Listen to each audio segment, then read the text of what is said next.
네, 선재규 선임 기자 나와 계십니다. 안녕하세요. 네, 안녕하세요. 네, 아무래도 미국 대선 이슈가 계속해서 나오다 보니까 기자님께서 발빠르게 소식 매일 아침 전해주고 계시는데요. 트럼프 전 대통령, 해리스 부통령 대진표 어떻게 사실상 확정된 걸로 전해지고 있네요. 네, 그렇게 어제부터 그렇게 나오기 시작했고요. 네. 그리고 우선 조금 전에 들어온 로이터하고 입소스 가장 최신 조사, 그러니까 어제까지 이틀간 조사를 했는데 네. 조금 판세가 다르게 나왔습니다. 해리스 부통령이 44%, 트럼프가 42%, 2%포인트. 물론 이제 오차범위 아닌데 앞선 걸로 돼 있는데요. 네. 지난 1일 그 조사 때는 이제 트럼프가 2%포인트 앞섰었고요. 그리고 지난 15, 16일 조사 때는 44%로 동률이었습니다. 조금씩 해리스가 조금씩 치고 올라오는 그런 추세입니다. 네. 현재까지 그렇고요. 이 단순 과반을 흔히 매직 넘버 이렇게 부르지 않나요? 그럼 그거는 이제 그건 다른. 이거는 이제 그 대선 가상 대결 조사고요. 그리고 사실상 뭐 해리스 대의원들이 네. 절반 이상을 확보를 충분히 한 걸로 그렇게 AP가 자체 조사를 했습니다. 네. 전당대회 전에 다음 달 7일쯤 그 온라인 투표로 이제 결정을 할 것 같은데 이미 뭐 매직 넘버를 훨씬 넘어선 걸로 돼 있어서 사실상 해리스 새로운 대선 후보로 확고하게 굳어진 상태입니다. 그런 가운데 지지율 조사도 2%포인트. 예, 앞서는 걸로 그렇게 거네요. 로이터 조사에서 네. 조금 전에 발표가 됐습니다. 네. 또 어떤 내용들이 있을까요? 지금 계속해서 속보로 좀 내용들이 나오고 있는 네. 상황이죠. 해리스 그 부통령이 바이든 사퇴하고 나서 첫 유세를 했습니다. 네. 경합주인 위스콘신주 밀워키에서 우리 시간으로 오늘 새벽에 이제 유세를 시작을 했는데 자유냐 혼란이냐를 선택해라. 그리고 이제 이 사람은 아시다시피 검사 생활을 오래 했죠. 그 트럼프를 중범죄자다. 그리고 나는 이렇게 트럼프 같은 그 거짓말하는 스타일을 잘한다. 이렇게 아주 강하게 몰아붙였습니다. 네. 그리고 등장할 때도 비욘세 그 노래가 프리덤인데 그걸 배경으로 등장을 했습니다. 이 지난번 트럼프는 전당대회에 등장할 때 그 제임스 브라운의 그 노래 제목이 뭐였어요? 제가 봤는 네. 어떤 기억이 저는 잘 안 나는데 예, 제임스 브라운 그 남자 네. 맨스 월드라는 그런 노래를 딱 배경으로 해서 남성성을 강조했는데 느낌을. 네. 지금 아시다시피 이제 해리스가 사실상 이제 민주당 대선 후보가 된 상태에서 보면은 이제 앞으로 그러면 이 두 사람 간의 대결이 에 대한 분석이 나오는데 크게 한 세 가지 정도. 네. 성별이 남성, 여성, 그다음에 인종도 흑인과 백인, 그다음에 세대도 다르죠. 트럼프는 78세고 해리스는 59살입니다. 그러니까 이제는 오히려 고령으로 몰리게 생겼습니다. 좀 바뀌었어요. 네. 그리고 또 이제 그 보수 백인 남성과 진보 흑인 여성 간의 첫 대결이라는 점도 그렇게 확연하게 선이 그어졌다고 되어 있고, 네. 그리고 또 미국 언론이 이제 지적하는 부분은 트럼프는 아시다시피 미국 동부 뉴욕에서 부동산 개발하면서 부를 축적하고 그 과정에서 여러 가지로 좀 잡음이 있어가지고 민형사 기소된 상태죠. 그리고 이제 방금 말씀드린 것처럼 그 해리스 부통령은 서부 캘리포니아에서 검사 생활을 쭉 하다가 이제 정기 입력했기 때문에 두 사람 간의 대결이 뭔가 창과 방패의 대결이라는 그런 점도 확연히 대비가 된다는 지적입니다. 네. 뭐 해리스 부통령 같은 경우는 또 여성 표심을 더 겨냥할 수도 있다. 그렇죠. 뭐 낙태권 문제 예, 그런 거에 대해서 네. 훨씬 더 이제 여성 표심을 더 겨냥할 수 있는 그런 약간의 유리한 위치에 있다는 분석이고요. 네. 그래서 지금 이제 트럼프는 이제 앞으로 한 100일 정도 남았는데 이런 그 불법 입국, 그다음에 이제 바이든 그 경제 정책의 이제 문제점, 그다음에 이제 국제 분쟁 많이 말려들었다는 이런 부분에 대한 그 실정에 해리스도 부통령으로서 공동 책임이 있다는 그런 쪽에 공격을 맞출 것 같다는 관측이고요. 네. 여기 비해서 이제 사실 해리스는 바이든보다 훨씬 더 다양성이라든가 정책이 좀 더 진보적이라는 평가가 많은데, 그래서 이제 해리스가 이른바 정치적인 올바름이란 정서에 더 많이 이제 호소를 할 것 같다. 그다음에 이제 민주주의 수호가 걸린 대선이란 그런 바이든도 그동안 이제 그런 내러티브를 가져왔는데 그것도 계속 유지를 할 것 같다는 겁니다. 네. 이런 가운데 CNN하고 CNBC가 네. 오늘 새벽에요. 이렇게 낙태 문제 이런 게 이제 부각이 되면 이게 트럼프한테는 좀 불리한 쪽인데 아시다시피 벤스 상원의원 이제 러닝메이트가 됐죠, 트럼프. 이 사람이 여기 대해서 굉장히 강하게 반대해봤기 때문에 이렇게 해리스가 굳어지는 상황이 트럼프의 그 러닝메이트 선정에 뭔가 잘못된 조금 성급한 선택이 아니었냐 하는 그런 분석도 나온다고 또 보도가 전해 있습니다. 네. 해리스 부통령이 이제 미국의 여성 대통령에 도전을 하는 거다 보니까 과거에 힐러리와 좀 비교되는 이런 네. 분석도 나오나 봐요. 이게 이제 뉴욕타임스 분석인데요. 뉴욕타임스는 네. 아시다시피 조금 민주당 좀 지지 성향이죠. 그걸 감안을 하고 들으십시오. 네. 8년 전에 힐러리가 이제 그때 그 일반 투표에서는 이겼지만 그 선거인단에서 졌죠. 그런데 8년 전에 힐러리와는 아주 다른 환경에서 선거를 치르게 된다고 이렇게 진단을 했습니다. 네. 그러면서 이제 그런 그 근거의 하나로 미국의 대졸 여성 노동자가 남성을 추월한 상태고, 그다음에 미국도 그 사이에 이제 미투 운동이 있어서 성평등에 대한 그런 인식이 많이 확산이 됐다는 겁니다. 네. 그리고 또 이 낙태와 관련해서 아시다시피 대법원 이 보수 성향 대법관들이 많이 늘어나는 게 이제 트럼프가 3명이나 임명을 했죠. 그래서 거기서 낙태권을 인정했던 이른바 로데 웨이드 판결을 뒤집어서 그 미국의 많은 여성들이 상당히 지금 거기에 대해서 반감을 갖고 있는데, 이제 해리스가 등장하니까 그게 트럼프한테는 좀 불리한 요소가 되지 않겠느냐는 그런 분석도 합니다. 네. 그래서 이제 뉴욕타임스 분석은 사실 여성들의 중도표, 트럼프도 싫지만 바이든도 뭐 찍고 싶지 않아 이랬던 사람들이 이제 해리스가 들어오니까 네. 조금 그래? 그쪽으로. 하면서 조금 기우는 그런 조짐이 보이기 시작한다는 겁니다. 네.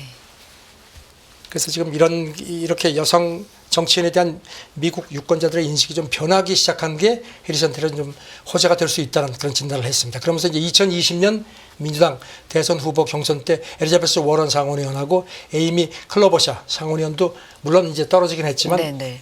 만만치가 않았다는 점. 그리고 이제 그 니키 헤일리 전 유엔 대사 네. 공화당 경선에서 공화당. 한때 대단했죠. 네. 근데 그런 것도 어떤 해리스가 8년 전 힐러리가 트럼프한테 졌던 데와는 좀 여건이 다른 상황에서 선거에 임할 수 있게 됐다는 그런 지적을 했습니다. 그럼 하지만 이런 쪽을 또 신경을 쓰고 트럼프 네. 쪽도 준비를 하겠죠. 그렇지만 여전히 미국도 여전히 유리천정을 이렇게 해리스가 계속 깨고 올라왔지만 아직도 어렵다. 더군다나 이제 흑인이고 하니까 이제 네. 흑인 여성 대통령을 과연 받아들일 준비가 돼 있겠냐 그런 회의적 시각도 있다는 겁니다. 네. 그래서 이제 트럼프가 이런 거를 고려를 할 거다. 네. 그래서 훨씬 더 남성적인 그런 성향을 강조할 거다. 그 노래가 그거네요. 제임스 브라운의 그 It's a man's world. 이거 가지고 이제 딱 남성성을. 이제 네. 전당대에 등장했는데요. 그래서 남자의 세상이란 것도 좀 강조할 것 같다는 얘기고. 그리고 이제 뉴욕타임스는 여기다가 이제 오늘 새벽 보도는요. 그래서 이제 최근에 해리스가 막 뜨니까 이제 트럼프가 조금 좀 언론에서 좀 뒤로 쳐졌습니다. 그러니까 좀 짜증이 난 것 같다. 그래서 조금 막말을 하지 않겠느냐. 특히 여성에 대해서. 그 니케일리 보고 예전에 그랬겠죠. 세대가리라는 표현까지 썼는데, 그래서 이제 이런 본능을 자극할 수도 있다. 물론 참모들은 말릴 테지만, 그래서 여러 가지 그런 것들도 예측이 된다. 이렇게 지적을 했습니다. 그런 가운데 트럼프 전 대통령은 이 민주당의 대선 후보 교체에 대해서 반민주적이다 이런 공격을 하고 있네요. 트럼프도 그렇고 그다음에 하원 의장, 그다음에 상원 공화당 원내대표 다 그 얘기를 합니다. 지금 합법적으로 바이든을 뽑아놓고 그냥 자기들 마음에 안 든다고 확 뒤집어 엎었다. 이거는 민주당이 그렇게 민주주의를 내세우는데 거꾸로 가는 거다. 이렇게 또 역공을 했습니다. 네. 근데 여기 대해서는 또 뉴욕타임스는 어떤 법률도 위반한 게 없다는 또 식으로 해서 이제 좀 이렇게 민주당을 좀 옹호를 했습니다. 그러면서 트럼프가 어떤 그 형사 기소, 특히 이제 해리스가 이제 검사 출신이기 때문에 그런 거를 물타기 하려는 그런 시도라고 또 일축을 했습니다. 네. 그리고 이제 이런 그 민주당이 경선을 훔쳤다는 이런 주장이 대선 승패를 좌우할 경합주에 얼마나 먹혀들지 확실치 않다는 식의, 이건 물론 뉴욕타임스 이제 분석입니다. 워싱턴 포스트의 조사 결과 이제 워싱턴 있네요. 포스트가 네. 최근에 6개 네. 경합주를 대상으로 이제 조사한 거는 민주주의 위협에 대응할 수 있는 지도자로서 누구를 더 선호하느냐 했더니 트럼프가 바이든보다 더 신뢰할 수 있는 걸로 나왔다는 점을 지적을 했습니다. 그래서 네. 이제 트럼프가 이런 거를 이제 근거로 해서 자기가 민주주의 수호자다. 그리고 이제 이렇게 암살 시도도 내가 이제 살아났다 하는 식으로 해서 이제 내가 미국의 민주주의를 구한다고 하는데, 글쎄요, 이제 이게 이런 것하고 이제 트럼프의 어떤 여성 표심에 대한 그런 것하고의 이제 그런 이제 싸움이 어떤 쪽으로 추가 기울지가 이제 주목이 된다는 겁니다. 네. 바이든 대통령이 후보직에서 사퇴를 하면서 사실 이게 정치적인 불확실성을 키우는 건지 아니면 좀 더 완화시키는 건지 이 부분에 있어서 좀 말이 많았는데 맥쿼리가 뭐 여기에 대한 분석을 좀. 그러니까 뭐 여기 대해서 뭐 여러 가지 분석이 네. 나오는데요. 이제 인프라 자산운용 사고로 가장 크죠. 네. 맥쿼리 분석은 바이든 사태로 오히려 정치적 확실성이 좀 커졌다는 겁니다. 불확실성이 아니라 확실성이 그렇죠. 커졌다. 그래서 이제 방향을 네. 더 확실하게 잡을 수 있다는 거. 그리고 네. 이제 뭐 트럼프 트레이드가 유효하느냐 마느냐에 대한 얘기가 있지만 네. 결국은 큰 흐름은 트럼프 트레이드 쪽이다. 왜냐하면 이제 인프레 쪽이라는 겁니다. 그러면서 이제 이제 해리스가 조금 이제 뜨기 시작하는 거지만 물론 이제 이 보고서는 그 전에 나왔습니다. 그런데 트럼프 요인을 빼더라도 지금 전 세계적인 추세가 탈세계화, 그다음에 탈탄소화, 기후위기, 인구구조 전환, 글로벌 분쟁 같은 모든 것들이 인프레를 부추기는 요소라는 겁니다. 그래서 트럼프 트레이드를 조금 좀 논외로 하더라도 전반적인 흐름은 인프레가 높아지는 쪽으로 갈 수밖에 없다는 게 맥쿼리의 분석입니다. 네. 그럼 이제 바이든 사태로 인해서 뭐 미국의 정치적 국면이 크게 바뀌지 않을 거다. 그리고 저도 맥쿼리는 트럼프가 더 유리하다는 그런 이제 시점에서 분석을 했는데 네. 일단 그 정치적인 불확실성은 조금 가셨다는 쪽입니다. 맥쿼리 분석은요. 알겠습니다. 불확실성보다는 오히려 확실성이 커졌다. 맥쿼리 분석. 방향성이. 네. 네. 다음 얘기 해봅니다. 우크라이나 얘기인데요. 200억 달러, 그러니까 우리 돈은 약 28조 원 정도 규모의 외채 상환 부담을 현격히 줄이기로 합의가 됐다고요? 그 2022년에 이제 전쟁 시작하고 나서 그 채무 상환 유예 기간이 그러니까 채무 상환 기간을 좀 늘렸습니다. 네. 그런데 이제 그게 만료되는 게 한 일주일밖에 안 남았습니다. 그런데 이제 다가왔군요. 지금 네. 이제 트럼프가 재집권할 가능성 같은 게 이제 아직까지 상당히 강하죠. 네. 그러니까 이제 우크라이나가 이제 트럼프는 재집권하면 우크라이나 지원 끊겠다는 걸 거듭 얘기를 했기 때문에 좀 불안했던지 빨리빨리 해가지고 일단 채무 구조 조정 협상을 끝낸 걸로 그렇게 돼 있습니다. 네. IMF 그다음에 민간 채권 보유자 이런 하고 이제 원칙적으로 합의를 한 걸로 되어 있습니다. 네. 그 법에는 보면요, 미지불 채권 액면가의 한 37% 정도 한 87억 달러를 할인을 하고 이자율을 낮추고 채무 상환 만기도 다시 연장하기로 동의를 했습니다. 네. 이렇게 되면 이제 우크라이나가 채권 이자 지급을 내년 2월에 다시 시작하고 원금은 2029년부터 갚기로 그렇게 조금 여유를 줬습니다. 네. 이렇게 되면은 이제 우크라이나가 앞으로 한 3년간 한 114억 달러 정도를 조금 이제 채무 상환에서 좀 이렇게 좀 이제 절약을 할 수 있게 됐다는 겁니다. 그렇게 이제 이걸 가지고 전쟁 비용이라든가 복구 쪽에 좀 쓸 수 있게끔 그렇게 분석이 돼서 일단 월스트리트저널은 채권단도 그렇고 우크라이나도 그렇고 서로에게 그렇게 만족스러운 그런 합의인 것 같다 이렇게 분석을 했습니다. 최근에 재건 얘기도 많이 나오고 있는데 그렇습니다. 어쨌든 채무 상환과 관련돼서 3년간 한 114억 달러 아낄 수 있다. 이러니까 이게 그런 쪽으로도 쓸 수가 있겠네요. 사실 지금 우크라이나는 아시다시피 뭐 전쟁도 그렇고 재정을 네. 이렇게 외부 지원이라든가 차입으로다가 충당을 하는 상황이니까 만약에 이게 안 됐으면 국가 부도 사태까지 날 수도 있는 상황이었습니다. 알겠습니다. 다음 얘기는요. 미국이 북극에 대한 이 중국 러시아 협력 확대에 좀 대응해서 동맹과의 공조를 강화하기로 했다. 이런 얘기 있네요. 지금 중국하고 러시아가 그 북극 쪽에서도 상당히 협력을 한다. 그러니까 중국은 사실상 북극권이 아닌데도 러시아가 뭐 북극에서 뭐 이렇게 자원 개발하는 걸 돈도 대고 해가지고 훨씬 더 이렇게 좀 이제 끼어든다는 겁니다. 그러니까 이제 미국 국방부가 그저께 2024 북극 전략 보고서를 내놨는데 네. 이게 이제 이렇게 자꾸 러시아하고 중국이 북극에서도 서로 간에 전략적으로 이렇게 협력을 하는 데 대해서 이제 신경이 쓰인다는 그 내용입니다. 그래서 이런 걸 이제 좀 차단하기 위해서 동맹 파트너들과 더 관계를 강화해야겠다는 그런 점을 강조를 했는데요. 네. 여기서 조금 눈에 띄는 부분이요. 이 보고서에 보면 이런 부분이 있습니다. 어떤 감시하고 대응하는 식으로 접근을 해야 된다고 하면서 이런 그 북극 관련 그 중국하고 러시아의 협력에 대한 그 협력으로 인한 그 서방에 미치는 위험 징후를 조기 탐지해서 대응하는데 필요할 경우에는 펜타곤이 선택하는 시간과 장소에 전 세계적으로 합동 전력을 전개할 능력을 유지하겠다. 그러면서 이게 북극 외 지역에서 작전하는 것도 포함한다.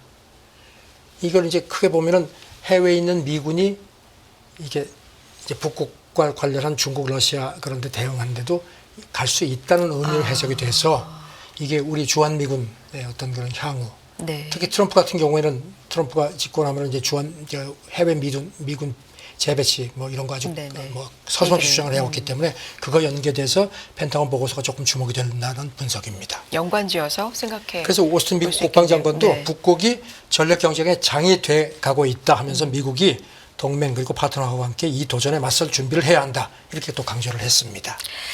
알겠습니다. 자, 다음은 히토류가 굉장히 이제 희귀하다 네. 이런 걸로 알고 있잖아요. 근데 더는 희귀하지 않다. 국제시세가 하락하고 있다. 어떤 스토리인가요? 니온 게이자이 보도인데요. 네. 영국 시장 조사 업체 그 분석을 이용했는데 그 히토류 가격이 많이 떨어졌다는 겁니다. 그래서 히토류는 이제 귀한 흙인데 더 이상 귀하지가 않다는 겁니다.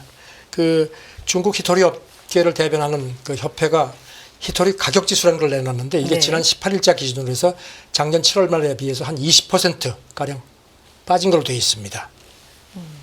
그래서 이제 이게 그러면서 이제 분석은 역시 예상하시는 대로 중국의 과잉 생산 탓이 큰 것 같다는 겁니다. 네. 히토류 얘기했으니까 좀 빠르게 리튬 얘기도 좀 해볼까요? 멕시코 당선인이 리튬은 국민의 것이다. 이것도 짚어볼 필요가 있겠어요.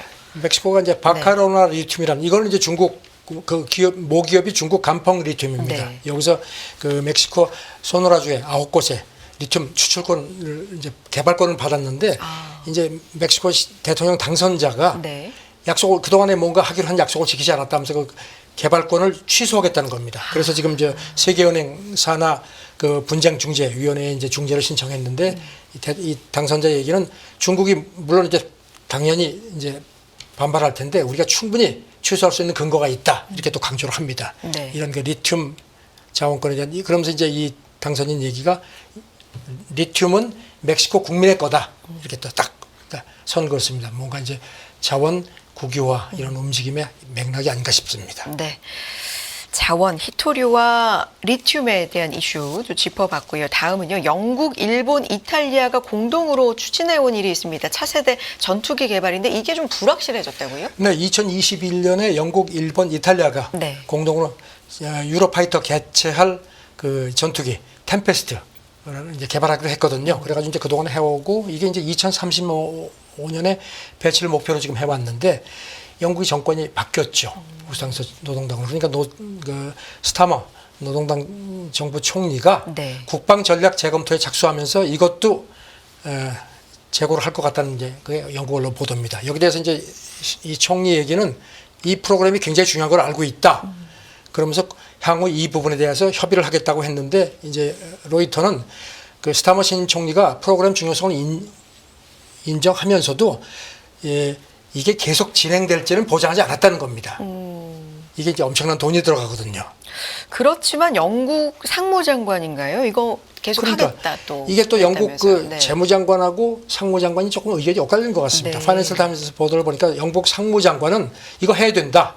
왜냐하면 국방 부분도 있지만 산업 수요 측면에서 앞으로 볼 때 여러 가지 파급 효과가 있기 때문에 이걸 추진을 해야 된다 하는데 이제 재무장관은 네. 지금 이게 보면은 뭐 내년까지 1단계로 영국이 한 20억 파운드 우리 돈으로 한 3조 한 6천억 원 정도를 투입을 해야 되는데 그리고 또 앞으로 뭐 최종 한 몇백억 파운드를 들어가는데 영국이 지금 아시다시피 영국도 지금 내코가 석자입니다. 네. 돈이 달리니까 쉽지가 않다는 겁니다. 안에서도 의견이 좀 갈리고 있네요. 네, 여기까지 그렇습니다. 듣도록 하겠습니다. 손재규 선임 기자 함께했습니다. 고맙습니다. 네, 감사합니다. 끝나지 않은 여정, 변화의 물결소. 우리의 질문은 계속될 것입니다. 거대한 역사로 읽는 인간의 욕망과 부의 흐름. 새로운 부의 미래를 알려드립니다. 자본주의의 적은 자본주의.